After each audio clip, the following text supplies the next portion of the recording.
Let me ask you a very direct question, one of those that we usually avoid. Why do so many people who believe, pray, and even recite Psalm 23 continue to live in fear of lacking? It seems contradictory, right? Because if the text says, "I shall not want," something doesn't add up. Either the psalm doesn't work, or most people have never learned to use it correctly. And that's exactly the point that almost no one explains. The curious thing is that Psalm 23 has been repeated for centuries, but almost always in moments of pain, loss, or scarcity. Few realize that it was not written to console those who have lost everything, but to teach how to live in provision before scarcity arrives. It's counterintuitive, I know. We've been trained to seek, run, fight, worry. But this psalm points to a different logic. Abundance doesn't begin when you have more. It begins when you trust differently. Now think about this for a moment. What if the problem wasn't money, work, or opportunity, but the mental state you wake up in every day? What if repeating, "I shall not want," without feeling it was, in practice, reinforcing scarcity? Napoleon Hill said that the mind needs a dominant image to create results. The question is, what image do you have when you think about your future?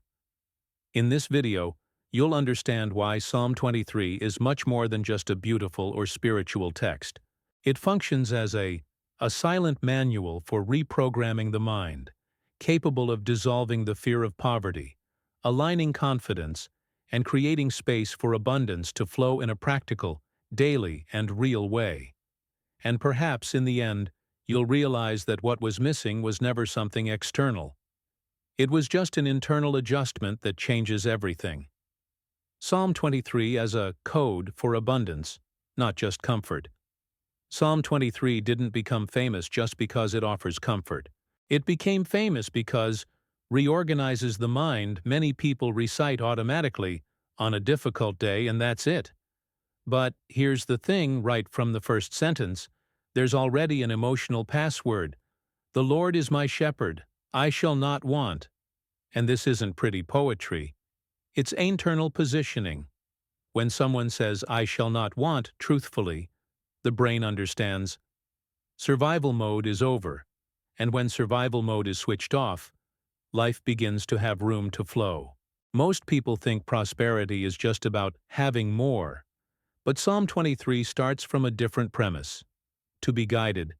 It's as if he were saying, you don't need to live chasing after everything. You need to live aligned with the source. And that changes the game, because the person stops begging for crumbs and starts acting like someone who is already provided for. Napoleon Hill talked a lot about clear images dominating the mind, remember? Well, Psalm 23 already delivers the image: shepherd, care, direction, security. It's like a factory manual for a mind that's tired of scarcity. When that anxiety of, "what if I'm absent?" hits, the person doesn't argue with the fear. They change the sentence. Instead of, "It won't work," she says, and feels, "I shall not want for anything." Instead of thinking, "I'm broken," she thinks, "I'm being guided. I'll see a way out." Sounds too simple? Yeah. But that's precisely where the power lies. The subconscious loves repetition with emotion. But what happens when the person repeats the psalm and still remains stuck in lack? The answer leads to the next topic, because there is a hidden lock that almost nobody notices. The invisible block that keeps spiritual people in scarcity. Many spiritual people remain in scarcity, not for lack of faith, but due to excessive, masked fear. The person prays, works, does everything right, but deep down keeps mentally repeating, "What if it goes wrong?" And here's the catch. The subconscious doesn't respond to a pretty prayer. It responds to dominant emotional state. If fear rules from within, it is fear that gives the orders. Napoleon Hill. He often explains this with a simple analogy. It's like trying to drive with the handbrake on. On the outside, full effort. On the inside, constant resistance. Psalm 23 breaks exactly that break when it states, I shall not want, present tense, not in the future. It's not, one day it will get better. It's, now I trust. Napoleon Hill said that the fear of poverty is the most destructive of all, because it paralyzes intelligent action. And almost no one realizes that they live under this fear disguised as prudence. Pay attention to the phrases you use every day. It's too difficult. Money doesn't stay in my hand. It's impossible in this country. Sounds like normal conversation, right? But each of these phrases is a internal order. Joseph Murphy explained that the subconscious accepts everything without question. So when someone recites Psalm 23 aloud but feeds scarcity in their thoughts, they create an internal short circuit. And it is precisely this conflict that paves the way for the next point, because repeating words is not enough. It requires reprogram images and feelings. How Psalm 23 reprograms the subconscious in practice. Psalm 23 doesn't work just because it's read, but because creates powerful mental images. When the text speaks of green pastures and still waters, it's not being poetic for nothing. The brain responds to images, sensations, and emotions, and when a person imagines rest, care, and provision, they literally leave the state of alert. That's how it works. Less stress, more clarity, more perception of opportunity. The subconscious is like fertile soil. It doesn't matter if the seed is good or bad, it makes it grow. Therefore, visualizing yourself being guided, supported, and protected is much more effective than simply asking for help in desperation. A simple exercise he recommends is to set aside 5 minutes a day, close your eyes, and imagine yourself in this scenario from the psalm. Feel the security, the tranquil rhythm, the certainty that someone is in control. It's not fantasy, it's mental training. And here's the detail that almost no one teaches. The feeling comes before the external change. The person who practices this begins to make different decisions, speaks differently, reacts differently. Not because they forced positivity, but because their mind has moved out of scarcity mode. Napoleon Hill would call this a dominant image. Joseph Murphy would call it inner acceptance. The Bible calls it faith. And when this begins to happen, an inevitable question arises. If the mind has already entered a state of rest, why is there still so much anxiety in the pursuit of prosperity? The answer leads directly to the next topic. The counterintuitive revelation. Abundance doesn't come from seeking, it comes from trusting. Many people get stuck here. Most have been taught that prosperity comes from running, pressure, and constant struggle. But Psalm 23 turns that logic upside down. The sheep doesn't desperately search for pasture. It follows the pastor. And ironically, the less she panics, the more food she finds. Sounds weird, right? But that's exactly how the mind works. Anxious searching sends a silent message. I don't have it. Confidence, on the other hand, sends another.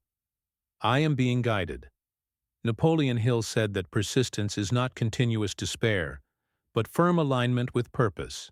To persist is not to fight with life, but to walk with clarity even when the scenario has not yet changed. When a person understands this, they stop confusing effort with suffering. A very real example. 2 people lose their jobs. The first panics, repeats that it's all over, and accepts anything out of fear.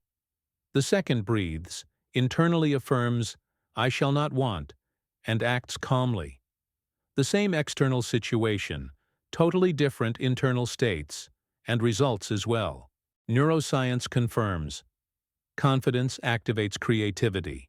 Fear activates survival.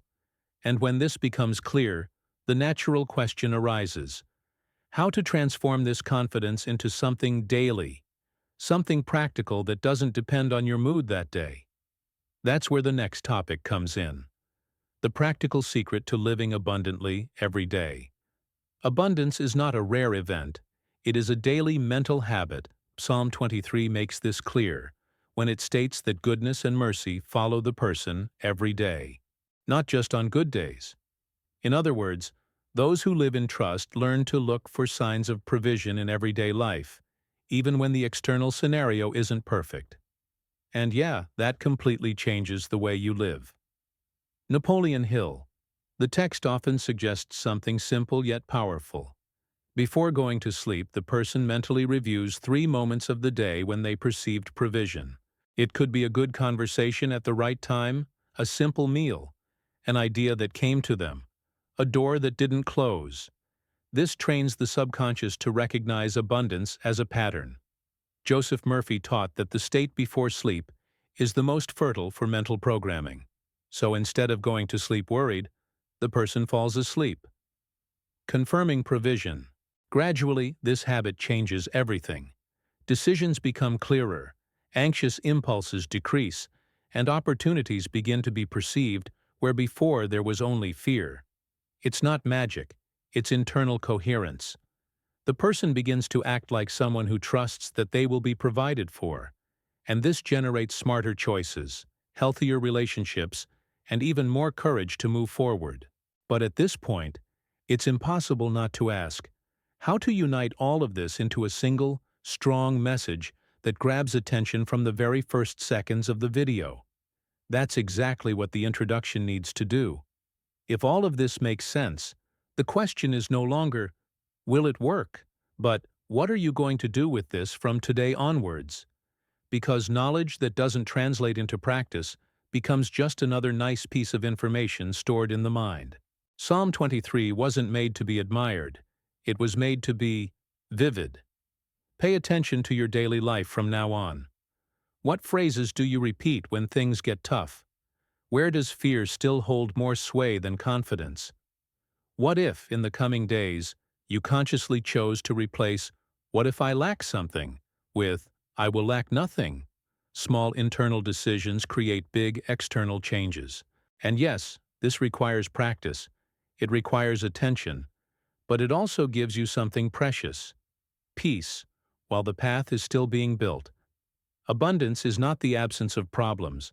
It's the certainty that there will always be provision to overcome them. When you live in this state, your choices become clearer, your energy shifts, and opportunities begin to appear where before there was only tension. So I invite you to test it. Not for a week, but for a whole day. Observe how you think, how you react, and how you act when you choose to truly trust.